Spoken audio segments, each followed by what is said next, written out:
Welcome, dear friends, to Am I Sleeping? Climb into bed and get cozy while we explore the stories that linger in the shadows of consciousness, reality, and nightmare. And tonight, we're going to talk about memories, about the places that hold them, and how sometimes, when we're trying to recapture the past, we discover that the past has been waiting for us all along. The only question you'll ask yourself is, am I sleeping?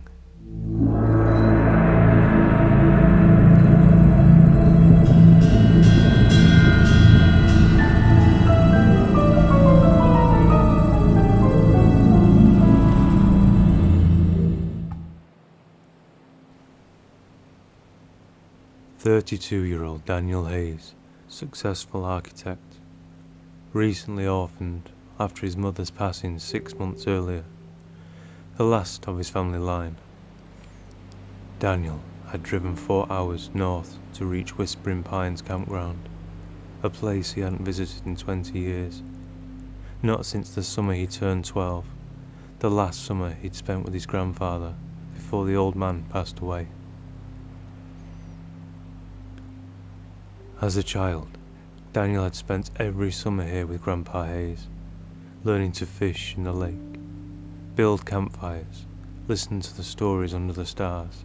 His grandfather had been a forest ranger in these woods for 40 years.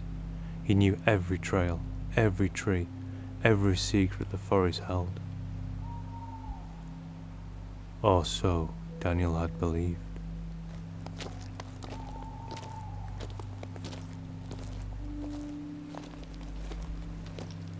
Daniel slid his rucksack off his shoulder and let it hit the ground. "Campsite 17, Daniel muttered to himself as he surveyed the small clearing. Hasn't changed a bit. It was true. The same fire pit ringed with stones, the same massive pine trees with a lower branch that curved like a seat, the same view of the lake through the trees. It was as if the past 20 years had never happened. Daniel had come here seeking comfort, a connection, a way to process his grief, not just for his mother, but his grandfather he idolized. He brought his grandfather's old camping gear, the canvas tent, the cast iron cookware, even the old man's journal with detailed maps and observations of the forest. Daniel started hammering stakes into the ground for his tent, and as he worked, memories flooded back. His grandpa showing him how to set up a tent properly, how to tie knots, build a fire that would last through the night, and how to read the weather in the clouds. And other memories, stranger ones. When do you forget until something teases them back into focus? Like Grandpa's warnings never to wander past the lightning-struck oak tree at the edge of the campground. Never follow the narrow trail that led deeper into the forest. And for the most important one, and for Daniel, the most stupid, never respond if he heard his name called among the trees after dark. He smiled at the memories. He thought of his mother. He could hear a voice in his head. "Just old superstitions. Dad spent too much time alone in those woods." By dusk, Daniel had the camp set up. The tent stood ready. A small fire burned in the pit. He'd even caught 2 trout from the lake, just as Grandpa had taught him. He used his grandfather's rod, and then his knife to clean the fish. In a way, it was like his grandfather was still there, and they were still doing things together. As he cooked his dinner over the flames, Daniel opened his grandfather's journal. He'd brought it to feel close to the old man. He ran a finger over his grandfather's writing, and then down across the page.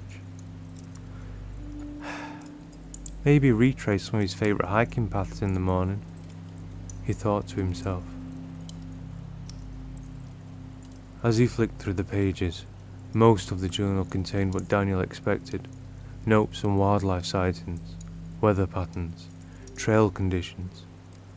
but towards the back, he found entries he'd never seen before, pages dated from the last year of his grandfather's life.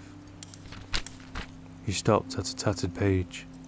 He ran his eyes over it. June 17th. Heard it again last night. Third time this month. Always from the same direction. Always after midnight. Always my Alice's voice. My Alice? Daniel realised it was his grandmother. She had passed when Daniel was just a toddler. July the 2nd. Found another marking on the old oak. Same as before. 3 vertical lines crossed with 2 horizontal ones. Forest Service says it's just teenagers, but I know better. No one comes out here this far. Except them. August 15th. I've decided to follow the sounds tonight. May God forgive me. But I have to know if there's even a chance it's really her. He turned the page to find the entry had ended there. The next page had been torn out. Daniel closed the journal. He couldn't lie to himself. He felt a little unsettled. His grandfather had never mentioned any of this. Never spoke of hearing voices or finding strange markings. The final summer they had spent together, the old man had seemed perfectly normal. Happy, even. As darkness fell completely, Daniel stoked the fire and zipped himself into his tent. Despite the summer's warmth, a chill had settled over him. He told himself it was just the night air, the isolation, the weight of memories. Cozy in his sleeping bag, but unable to sleep, he clicked on the flashlight and reopened the journal. Flicking through the pages by flashlight, near the very back, he found a hand-drawn map. It showed the campground, the lake, and a trail leading deep into the forest. A trail not marked on any official map. At the end of the trail was a small clearing with a symbol drawn on it. The same symbol his grandfather described. 3 vertical lines crossed by 2 horizontal. Just then, a branch broke somewhere out past the boundaries of his campsite. Daniel froze. Something was moving outside the tent. Footsteps.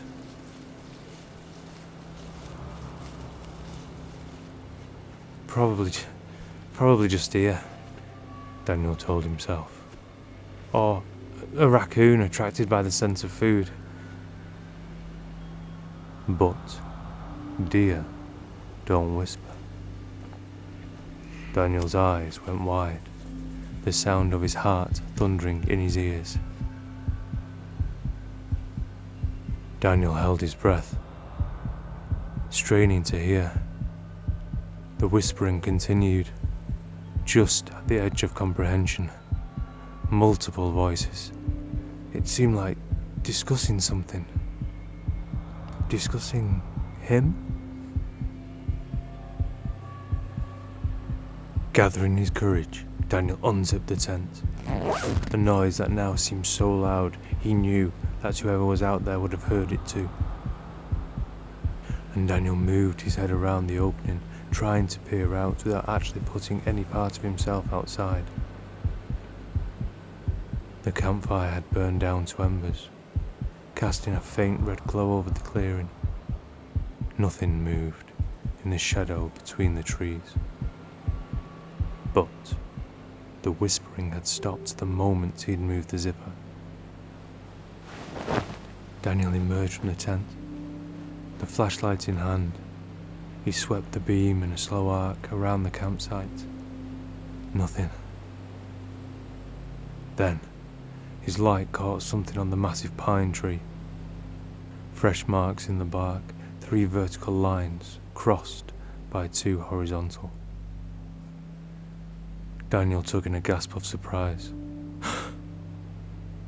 Those marks hadn't been there earlier. Daniel was certain of it. He heard something being carried on the breeze. Daniel! He spun around, heart racing. The voice had come from the trees beyond the lightning-struck oak, from the direction of the trail on his grandfather's map. Daniel, come see. It was his grandfather's voice. Without thinking, Daniel ran towards the sound, past the lightning-struck oak, into the darkness beyond the campground. "Grandpa," he called. "Grandpa, is that you?" Daniel ran further into the darkness, heart racing, breathing heavy, branches grabbing at his clothes as if the trees themselves were trying to stop him. The voice called again, fainter now, further away. Daniel followed, stumbling over roots and rocks in his haste. The rational part of his mind was screaming that this was impossible, that he was chasing a trick of the wind or his own imagination. But another part, the part that loved his grandfather, that still grieved for him, that part had to know. After a while, he started to tire. How long had he been running? He couldn't say. Eventually the voice had faded entirely, and now Daniel found himself in a part of the forest he did not recognize. Denser, darker. The trees grew closer together here, twisted and wrong, with their branches intertwining overhead to block out the stars. Just then, everything went black. His flashlight began to fail. He hit it with the palm of his hand. The light came back to life, the beam growing weaker. Daniel turned to go back the way he'd come. But which way was that? He turned in a circle, feeling the panic rise. He was lost. The realization hit him like a physical blow. Lost in an unfamiliar forest with a dying flashlight, and as the light faded completely, Daniel felt a surge of panic. He forced himself to breathe deeply. To think, Grandpa had taught him what to do if he ever got lost. Stay put, wait till daylight, don't wander and risk getting further from safety.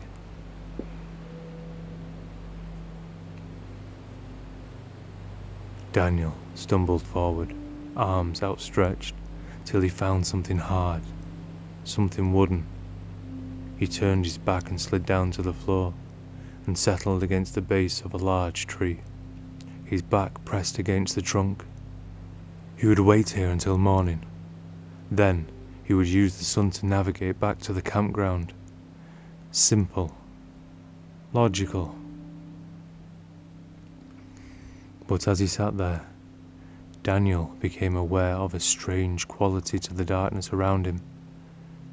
It seemed thicker somehow, more absolute than normal night. And the forest had gone completely silent. No insects, no night birds, no rustle of small animals in the underbrush, just silence. Until a small sound, very faint at first, Daniel realized the whispering had started again. Closer now, all around him, still indistinct, but with an urgency that hadn't been there before, as if the speakers were arguing, deciding something, deciding about him.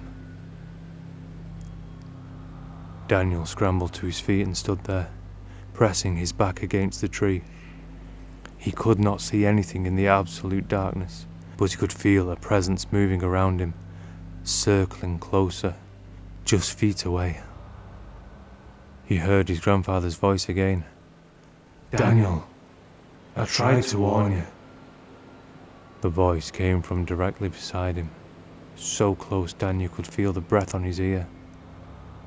Startled, he lurched away, tripping over a root and falling hard. As he scrambled backwards on the ground, a faint light appeared. Not a flashlight, something else, a soft blue-white glow, emanating from between the trees ahead. A figure stepped into the glow. An old man, tall, broad-shouldered, despite his age, a familiar profile. "Grandpa?" Daniel whispered. Other figures appeared behind the first, men and women, various ages, all with the same eyes, the same jawline, a family resemblance that Daniel recognized from old photographs. "We tried to keep you away," his grandfather's figure said, voice heavy with sadness. "All these years we tried." "I don't understand," Daniel said. "What's this? Who are they?" "Family," the figure said simply, waving a gesturing hand. "Hayes blood, going back generations. Your great-grandmother," the figure continued, gesturing to an elderly woman. "My mother, she came looking for her husband in 1943. Your great-uncle Thomas, my brother, came looking for me in 1978. The figures moved closer, their features becoming clearer in the strange light. They looked solid, real, not like ghosts in stories, but their eyes were wrong, too dark, too empty.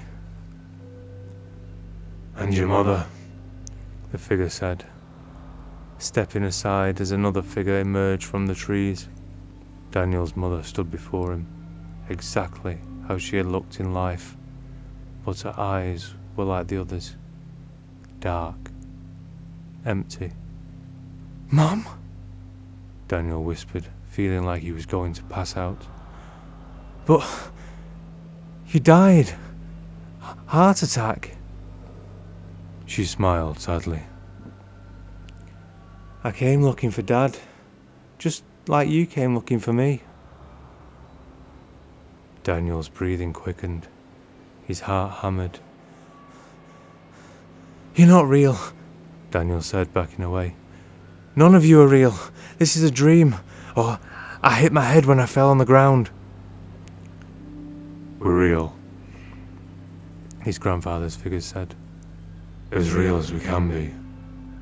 But we're not what we were. Not anymore. Not since we answered the call." In the background, a faint chittering rolled through the trees. "What call?" Daniel asked, though part of him didn't want to know. "The forest has always been here," his mother's figure said. "Long before humans. It has its own awareness, its own needs. It gets lonely." Another figure added, a young woman Daniel didn't recognize. "It wants company, family." The chittering grew closer. "So it calls to us," his grandfather's figure explained. "Using voices we trust, drawing us deeper, one by one, generation after generation." "But why our family?" Daniel asked. "Because your great-great-grandfather made a pact," his grandfather said. "He was lost in these woods in 1887, alone, dying. The forest saved him in exchange for future considerations." "We're not ghosts, Daniel," his mother's figure said, reaching for him. "We're not dead. Not exactly. We're part of it now, part of the forest." Daniel backed away from her touch. No, this isn't real. I'm going back to the campsite in the morning and I'm leaving. His grandfather shook his head sadly. You can try, but you've crossed the boundary when you pass the oak. You followed the call, just like we all did. The forest has been patient, his mother said.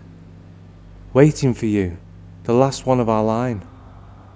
I won't stay here, Daniel insisted. I'm leaving, now. He was still backing away. He turned and ran, blindly pushing through the darkness, branches whipping and cutting at his face and arms.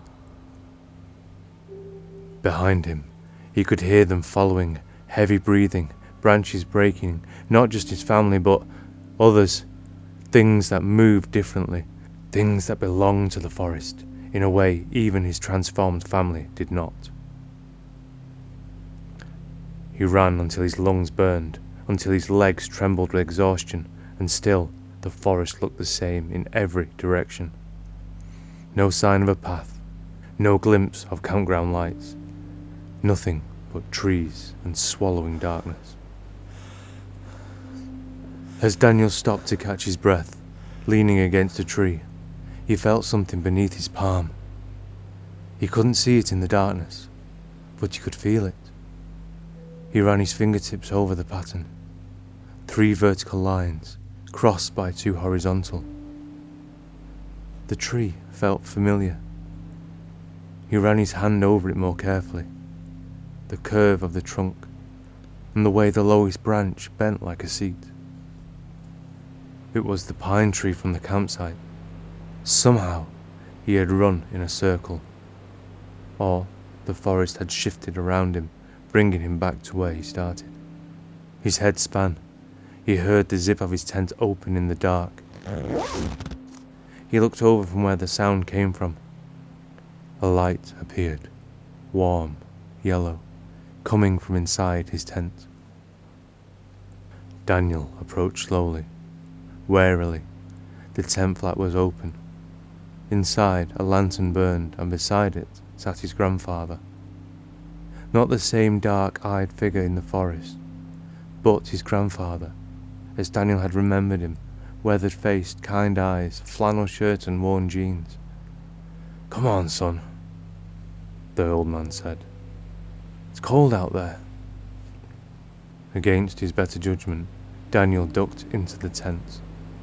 It was impossibly large inside, larger than it had appeared from without, large enough for both of them to sit comfortably.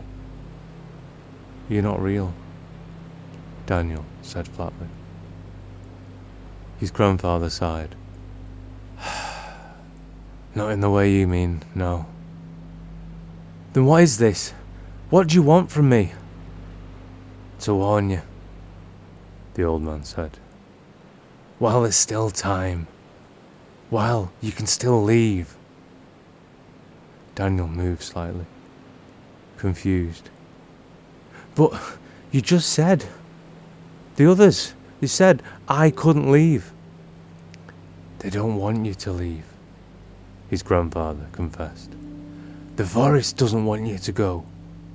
The forest doesn't want you to leave. But you still can. Until dawn. After that..." The old man trailed off. "After that what?" "After that, you become like us. Part of it. Forever." "This doesn't make sense," Daniel said. "If you wanted me to leave, why did you call me into the forest in the first place?" His grandfather looked pained. "I didn't call you, Daniel. The forest did, using my voice, my memories. It's been waiting for you.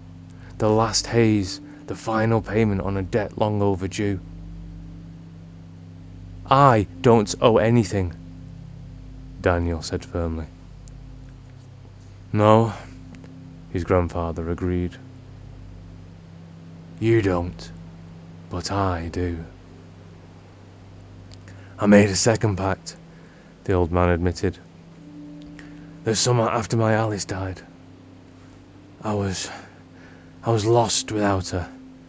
I heard a voice in the woods. I followed it, just like you followed mine. Found myself surrounded by family I thought long dead. Including Grandma? His grandfather nodded. She seemed so real. Told me I could be with her forever. All I had to do was stay and become part of the forest. But you didn't, Daniel said. You came back. You spent most summers here with me.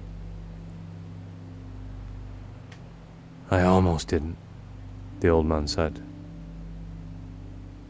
I was ready to stay, to join her. But then I thought of you, my only grandchild.